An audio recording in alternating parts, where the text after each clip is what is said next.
بسم اللہ الرحمن الرحیم۔ آج ہم جا رہے ہیں وادی السلام۔ وادی السلام دنیا کا سب سے بڑا قبرستان ہے جو پھیلا ہوا ہے 1485 ایکڑ میں۔ ویسے تو امام علی علیہ السلام کے روضے کا ایریا بھی اوریجنل وادی السلام میں آتا ہے، لیکن اب وادی السلام کا آفیشیل انٹرنس امام علی علیہ السلام کے روضے سے 5 منٹ کے واکنگ ڈسٹینس پر ہے۔ حدیثوں میں ملتا ہے کہ وادی السلام میں کئی پیغمبر دفن ہے، اور امام علی علیہ السلام نے کہا ہے کہ وادی السلام جنت کا ٹکڑا ہے۔ ہم زیارت کریں گے جناب ہود علیہ السلام، جناب صالح علیہ السلام کے روضے کی، جو فی الحال انڈر رینوویشن ہے۔ اس کے بعد ہم زیارت کریں گے مقام امام جعفر صادق علیہ السلام اور مقام امام زمانہ علیہ السلام کی۔ اس کے بعد ہم جائیں گے وادی السلام کے ایک چھوٹے سے سیکشن کی اور، جسے کھوجا قبرستان کہا جاتا ہے۔ اور یہ وادی السلام، اس کی فضیلت میں نے آپ کے سامنے تھوڑی سی بیان کی کہ یہ دنیا کا سب سے بڑا قبرستان ہے، اور جیسا کہ روایتوں میں وارد ہوا ہے کہ یہ تو ظاہری طور سے 14 کلومیٹر 18 کلومیٹر پر مشتمل یہ قبرستان ہے، اور اس لحاظ سے یہ رقبے کے لحاظ سے دنیا کا سب سے بڑا قبرستان ہے، اور یہ وادی السلام ہے۔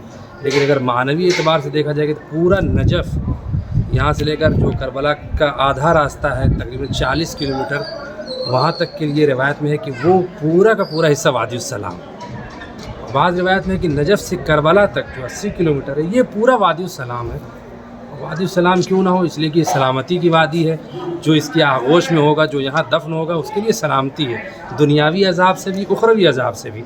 تو یہ اللہ کی وادی ہے، السلام اللہ کا نام ہے، تو یقیناً اس زمین کو جو برکت ملی ہے وہ مولا علی کے وجود سے۔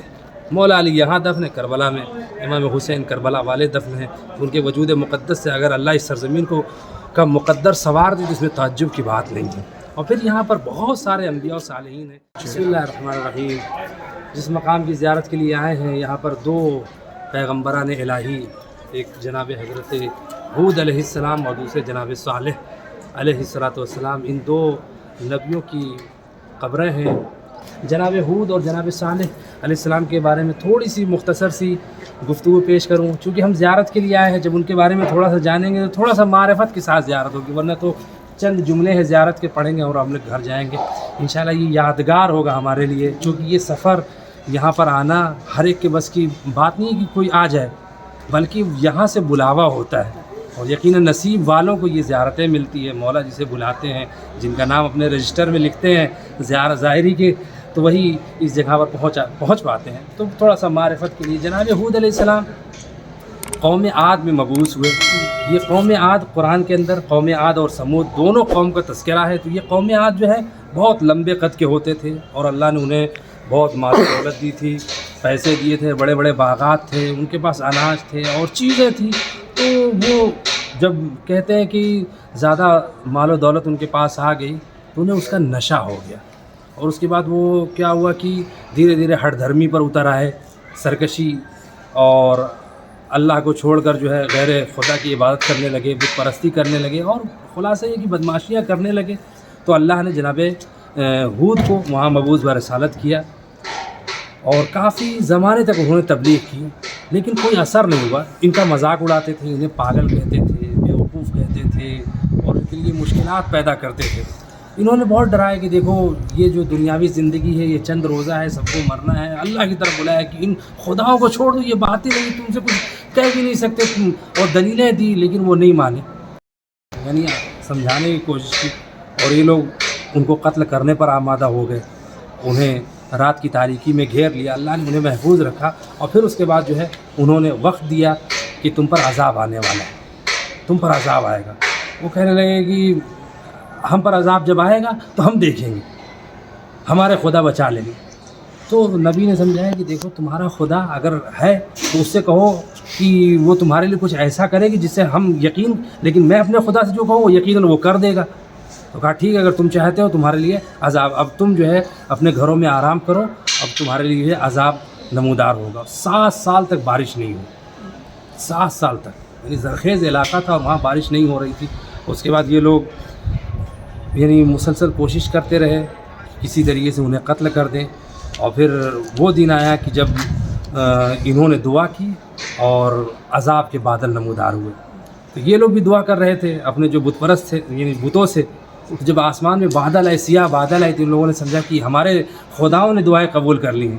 تو جناب ہود نے فرمایا کہ یہ تمہارے خداؤں نے دعائیں قبول نہیں کی ہیں، یہ اللہ کا عذاب آنے والا، میں نے تم کو بہت مہلت دی، بہت سمجھایا، لیکن تم نہیں مانے، اب جو ہے تم پر عذاب ہے۔ تو وہ لوگ پھر کہتے ہیں کہ ٹھیک ہے ہم دیکھتے ہیں کیسے عذاب آتا ہے۔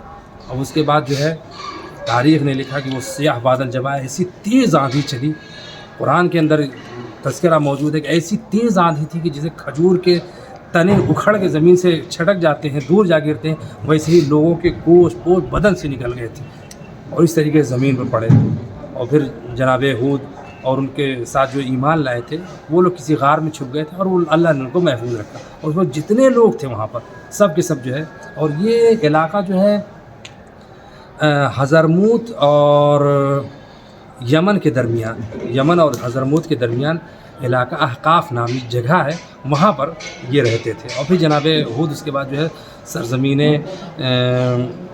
حضرموت کی طرف جو ہے روانہ ہو گئے۔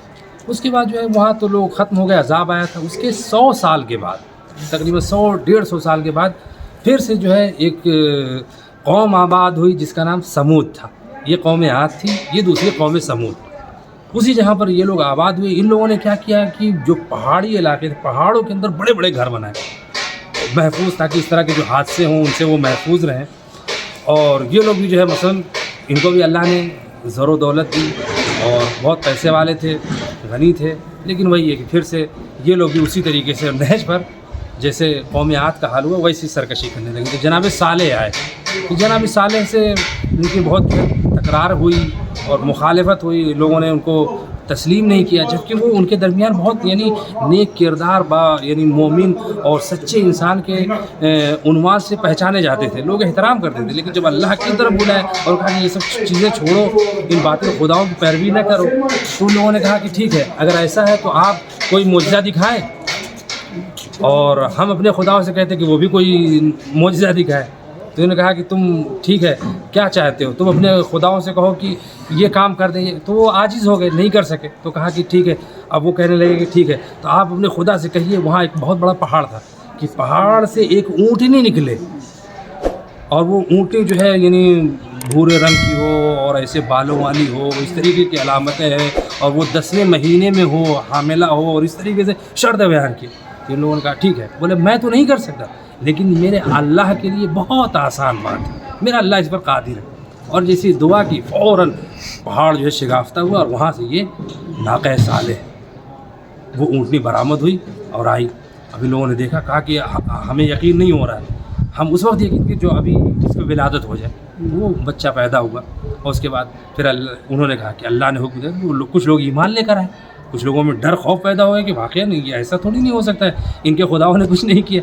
اب اس کے بعد ڈرے، پھر انہوں نے کہا کہ دیکھو یہ اللہ کا معجزہ ہے، قرآن میں آیت کہا گیا، آیت اللہ، اللہ کی آیت، اللہ کی نشانی، اس کا احترام کرنا، اسے تکلیف نہ پہنچانا، اسے اذیت نہ پہنچانا، آزار نہ پہنچانا، اگر تم نے اسے تکلیف پہنچائی تو خدا کا عذاب تم پر آئے گا۔ اور اس کے بعد جو ہے ایک عہد ہوا کہ ایک دن یہ تالاب کا پانی اونٹنی پیے گی، اور دوسرے دن تم پینا، اور جس دن یہ اونٹنی پانی پیے گی تم پانی نہیں پی سکتے، اس کے دودھ سے استفادہ کرو گے۔ لیکن کچھ دن گزرے، ان لوگوں نے جو ہے دشمنی کی، اور جناب صالح کہیں باہر گئے ہوئے تھے، انہوں نے اونٹنی کے پیروں کو کاٹ دیا، جو اللہ کا معجزہ تھا، معجزۃ اللہ تھا، اس کے پیروں کو کاٹ دیا، اور اس کے بعد جو ہے اس کو قتل کر دیا۔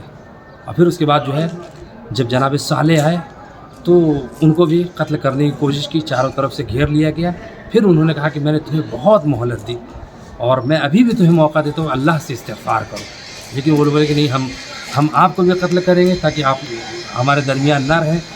جب انسان کے دل میں پتھر آ جاتے ہیں تو پھر وہ نبی کی بات بھی نہیں سنتا ہے۔ اور پھر اس کے بعد انہوں نے کہا ٹھیک ہے، اب میرا اللہ ہی تم پر فیصلہ کرے گا۔ اور اس کے بعد یعنی آسمان سے بجلی گری ہے، چونکہ وہ لوگ ان کو قتل کرنا چاہتے تھے، جو گھروں کے اندر بھی تھے ان پر بھی بجلی گری، سب کے سب ختم ہو گئے۔ یعنی فوراً وہاں آندھیاں نہیں چلی 7 دن تک، جیسے جناب ہود کی قوم کے ساتھ ہوا، یہاں پر فوراً بجلی گری اور سارے ختم ہو گئے۔ تو یہاں پر ہم آئے ہوئے ہیں، ان کی زندگی ہمارے نمونۂ عمل ہے. جناب ہود، جناب صالح، ان کی قبریں یہاں پر ہیں. ان کی خدمت میں انشاءاللہ سلام کرتے ہیں اپنی طرف سے، اپنے والدین کی طرف سے، جملہ مومنات کی طرف سے. بسم اللہ الرحمن الرحیم. زیارت نبی اللہ ہود و صالح پڑھتے ہیں. قربۃ اللہ. السلام علی اولیاء اللہ و اصفیائہ، السلام علی امناء اللہ و احبائہ، السلام علی انصار اللہ و خلفائہ. اللہ عدو علی محمد من الجن والانس وابرأ الی اللہ منہم وصلی اللہ علی محمد وآل. فاتحہ مع السلام. وادی السلام میں میت دفنانے کا طریقہ کافی الگ ہے اور 1400 سال سے یہی طریقہ اپنایا جا رہا ہے. آج کل قبروں کو اینٹ اور پلاسٹر سے بنایا جاتا ہے جو کافی مختلف سائز میں ہوتے ہیں. یہاں کئی سارے انڈر گراؤنڈ کمرے دیکھنے ملتے ہیں جس کے اندر قبریں ہوتی ہے. کچھ کمرے اتنے بڑے ہوتے ہیں کہ اس میں 50 قبروں تک کی کیپیسٹی ہوتی ہے. عرب اپنے قبیلوں کے لیے جانے جاتے ہیں اور یہ کمرے بیسکلی قبیلے اور فیملیز کے ہوتے ہیں. چلیے ایسی ایک انڈر گراؤنڈ روم میں جا کے دیکھتے ہیں کہ کیا ہے. تو سامنے لیفٹ اور رائٹ پہ باٹم میں ایک ایک قبر بنی ہوئی ہے جو پیکڈ ہے، اور باقی یہ ساری لیفٹ اور رائٹ میں قبریں ہے ریڈی میت کو دفنانے کے لیے. یہ بیسکلی 6 اور 6 12 قبروں کا ایک روم ہے جو ہو سکتا ہے کہ ایک آدھا فیملی کے لیے ریزروڈ ہو.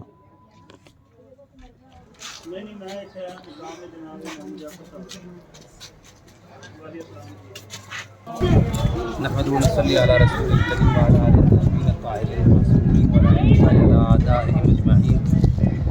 جس مقام کی زیارت کے لیے آئے ہیں یہاں پر 2 مقامات ہیں. ایک مقام امام جعفر صادق علیہ السلام، یہ مقام چھٹے امام سے منسوب ہے، اور دوسرا مقام امام زمانہ علیہ السلام، اللہم صلی علی محمد وعلی محمد، کہ آخری حجت کے نام سے یہ مقام منسوب ہے. یہاں 2 مقام ہیں، ایک کنواں بھی ہے اور جسے نہیں امام زمانہ سے منسوب ہے اور مولا کے نام سے یہ کنواں ہے، اور اس کی نسبت دی گئی ہے کہ یہ کنواں جو بحر امام زمان یعنی کنواں امام زمانہ علیہ السلام ہے.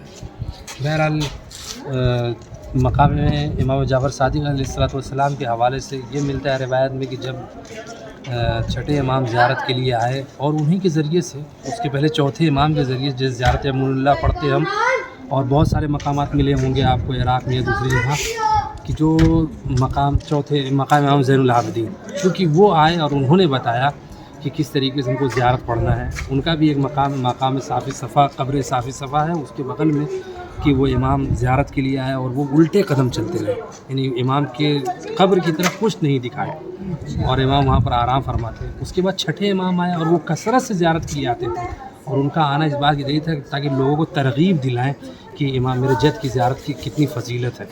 اس میں سے بہت ساری روایتیں وارد ہوئی. چھٹے امام یہاں پر آئے زیارت کے لیے تو ملتا ہے کہ 3 مقامات ایسے تھے جب نجف میں آئے جہاں امام جو ہے سواری سے اترے اور تھوڑی دیر قیام کیا اور پیدل انہوں نے سفر کیا. ایک مسجد حنانہ، وہاں آپ لوگ گئے تھے زیارت کرنے کے لیے، مسجد حنانہ، وہاں امام سواری سے اتر گئے تھے، اس لیے کہ وہ مقام ایسا مقام تھا جہاں پر امام حسین کے سرحائے مبارک رکھے گئے تھے، اور اس مسجد میں شہزادیوں کو، اہل حرم کو روکا گیا تھا. رات بھر مسجد روتی رہی، گریہ کرتی رہی. اس مقام پر امام نے نماز پڑھی تھی، وہاں پر مقام امام جعفر صادق علیہ السلام. دوسرا مقام یہاں پر امام آئے اور یہاں پر قیام فرمایا، وضو کیا، نماز پڑھی. اور تیسرا مقام خود زرہی کے پاس جب اپنے جد کی زیارت کے لیے گئے تو وہاں پر جو ہے پیدل گئے امام. تو یہ 3 مقامات روایت میں لکھے کہ جہاں امام ٹھہرے ہیں، رکے ہیں، ان میں سے ایک جگہ یہ ہے. انشاءاللہ اندر جائیں گے تو وہاں پر انشاءاللہ 2 رکعت نماز بھی وہی پڑھیں گے. اور دوسرا مقام جو ہے ہمارے وقت کے امام حجت یگانہ امام زمانہ سے مخصوص ہے. اس کی وجہ یہ ہے کہ علامہ سید بحر العلوم نے اس کی جو ہے بنیاد رکھائی گئی تھی اور اس کی تعمیر کرائی گئی تھی. یہ پہلے ابھی ہرے رنگ کا گنبد ہے، اس کے پہلے نیلے رنگ کا گنبد تھا، اور یہ بہت زمانے سے بنا ہوا ہے. اور اس طریقے سے علماء نے جو تحقیق کی تاکہ لوگ امام زمانہ سے یعنی قریب ہوں اور دیکھیں کہ ہاں ہمارے وقت امام پردہ غیب میں ہے، لیکن وہ لوگوں سے ملتے ہیں جو واقعہ نقل کرتے ہیں کہ علامہ سید بحر العلوم کے زمانے کے واقعہ کی ایک بہت بڑے عالم دین تھے، ان سے ایک اہل سنت عالم دین سے گفتگو ہوئی اور بحث چھڑ گئی امام زمانہ کے متعلق، اور یہ طے ہوا کہ اگر آپ نے ثابت کر دیا کہ امام زمانہ ہیں تو سنی جو عالم دین انہوں نے کہا کہ ہم اپنے اور اپنے خاندان والوں کے ساتھ شیعہ ہو جائیں گے، اور اگر آپ ثابت نہیں کر پائے تو آپ ہمارے مذہب کی طرف آ جائیے گا، اہل سنت بن جائیے گا۔ انہوں نے بہت دلیل دی، لیکن قانے نہیں ہوئے، دعا کی اور حکم ہوا کہ آپ وادی السلام میں تشریف لائیے۔ خواب میں امام آئے اور کہا، جب یہاں آئے تو کہا کہ آپ یہیں رک جائیے، اور اسی مقام پر امام زمانہ بیٹھے ہوئے تھے، اور انہوں نے عالم دین جو تھے، آیت اللہ جو تھے، انہوں نے کہا کچھ کی طرف سے دیکھا، آواز آئی، اس کا نام لے کر پکارا، جو اہل سنت عالم دین تھے، کہا تھا کہ امام نے کہ اس کو لے کر آئیے، اور جب اس کو بلایا وہ امام کے سامنے گیا تو یہ کہتے ہیں کہ بس رونے کی آواز آئی، گری، اور اسی وقت اس نے جو ہے اشہد انک حجت اللہ، کہ آپ اللہ کی حجت ہے، میں آپ پر ایمان لاتا ہوں، فوراً جو ہے شیعہ ہو گیا۔ اور اس کے بعد وہ گریہ کرتا رہا کہ میں بس امام کے سامنے کے اور امام کے چہرے کے نور کو دیکھا، اور مجھے لگا کہ یہی ہادی دورہ ہے، یہی اس زمانے کے ہادی ہیں۔ یہ مقام انہی سے منسوب ہے کہ یہاں پر امام کو دیکھا گیا تھا، اور اس کے بعد وہ شیعہ ہو گئے، پورے خاندان والے شیعہ ہو گئے۔ اور اس کے علاوہ جو ہے علماء نے بھی تاکید کی ہے، محدث نوری نے بھی اس مقام کو لکھا ہے، اور زائرین آتے ہیں، زیارت کرتے ہیں، امام کو یاد کرتے ہیں، اس سے بڑی بات کیا ہے۔ ہمارا وقت کا امام تو ہر جگہ موجود ہے، ہماری نظروں پر پردہ ہے، امام ہم کو دیکھ رہے ہیں، ہم نہیں دیکھ پا رہے ہیں۔ اگر امام پردے میں ہیں اس کا مطلب یہ نہیں کہ امام کا ہماری دنیا سے رابطہ منقطع ہو گیا، وہ ہماری مدد کرتے ہیں جب بھی ضرورت ہوتی ہے۔ اس طرح کے ہزاروں لاکھوں واقعات ہیں، میں کہتا ہوں اتنے واقعات ہیں کہ جن کو کوئی شمار ہی نہیں کر سکتے، امام ہمارے موجود ہیں۔ آئیے مولا کی خدمت میں سلام پیش کرتے ہیں، اس کے بعد اندر چلیں گے انشاءاللہ۔ 2 رکعت مقام امام زمانہ کی وہاں سے نماز ہے، 2 رکعت امام جعفر صادق علیہ السلام کی نماز سے زیارت پڑھتے ہیں۔ بسم اللہ الرحمن الرحیم، زیارت امام زمانہ علیہ السلام پڑھتے ہیں اپنی طرف سے، اپنے والدین کی طرف سے، جملہ مومن مومنات کی طرف سے، اور جو لوگ زیارت پہ نہیں آ سکے ان کی طرف سے قربتاً اللہ۔ بسم اللہ الرحمن الرحیم، السلام علیک یا صاحب الزمان، السلام علیک یا خلیفۃ الرحمن، السلام علیک یا شریک القرآن، السلام علیک یا قاطع البرہان، السلام علیک یا امام الانس والجان، السلام علیک وعلی آبائک الطیبین و اجدادک الطاہرین المعصومین ورحمۃ اللہ وبرکاتہ۔ 24 ساعة معي. كان ليش ما؟ ليش ما تسحبون الأذان؟ صحيح، بس ما هو هذا الشيء هذا الشيء يصير حاضر. يدرون. عيون.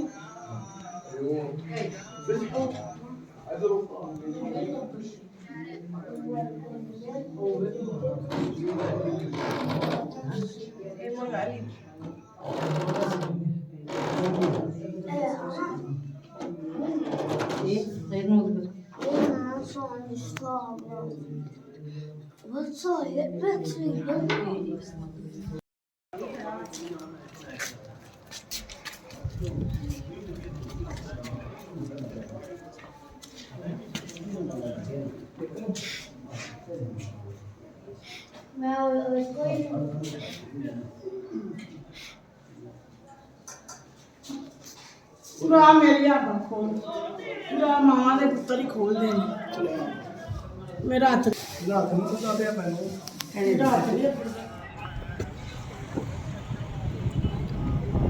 اب ہم جا رہے ہیں کھوجا قبرستان کی اور، جو وادی السلام کے دوسرے اینڈ پر ہے۔ یہاں سے آلموسٹ 12 – 12.5 کلومیٹر دور ہے، اس لیے ہمیں ٹیکسی سے جانا پڑ رہا ہے۔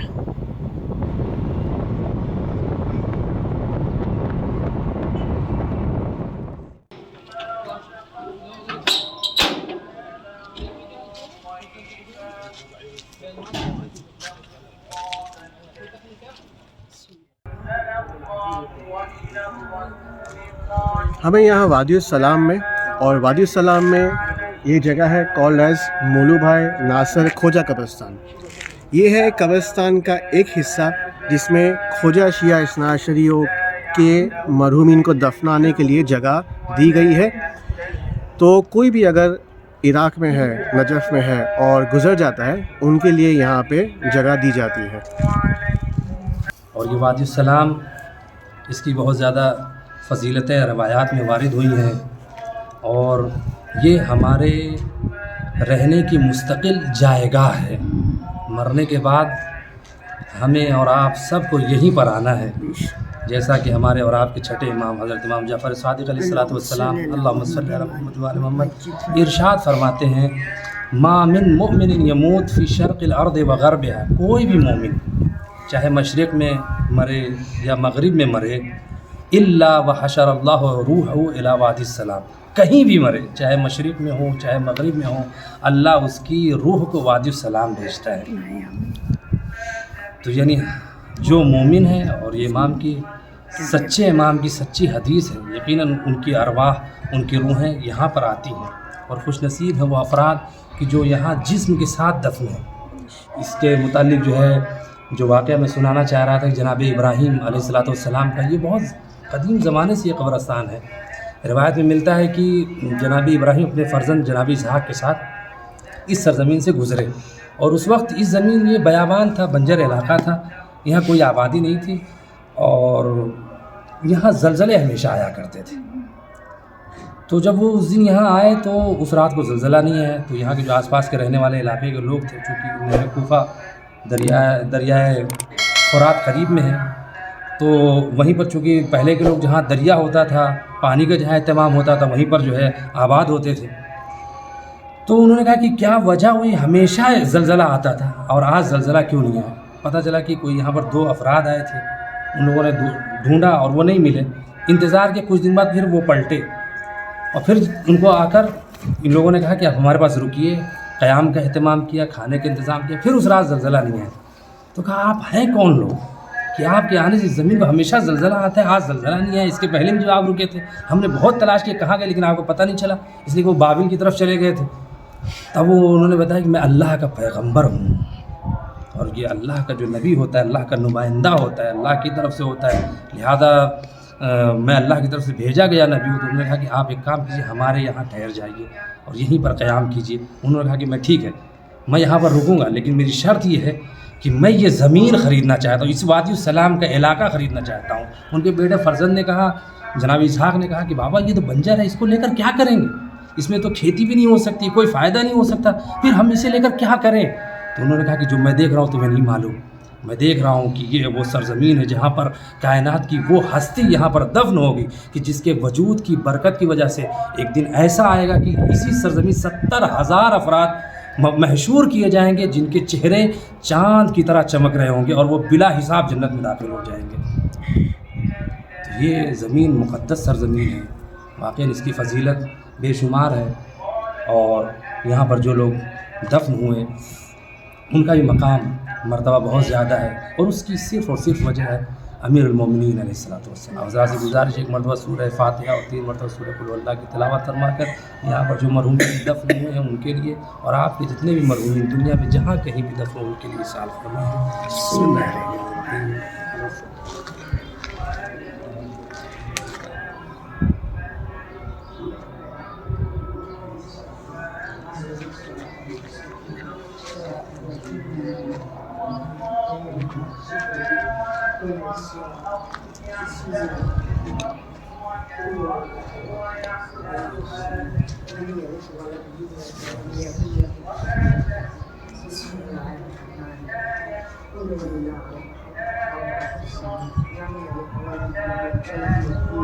Thank you.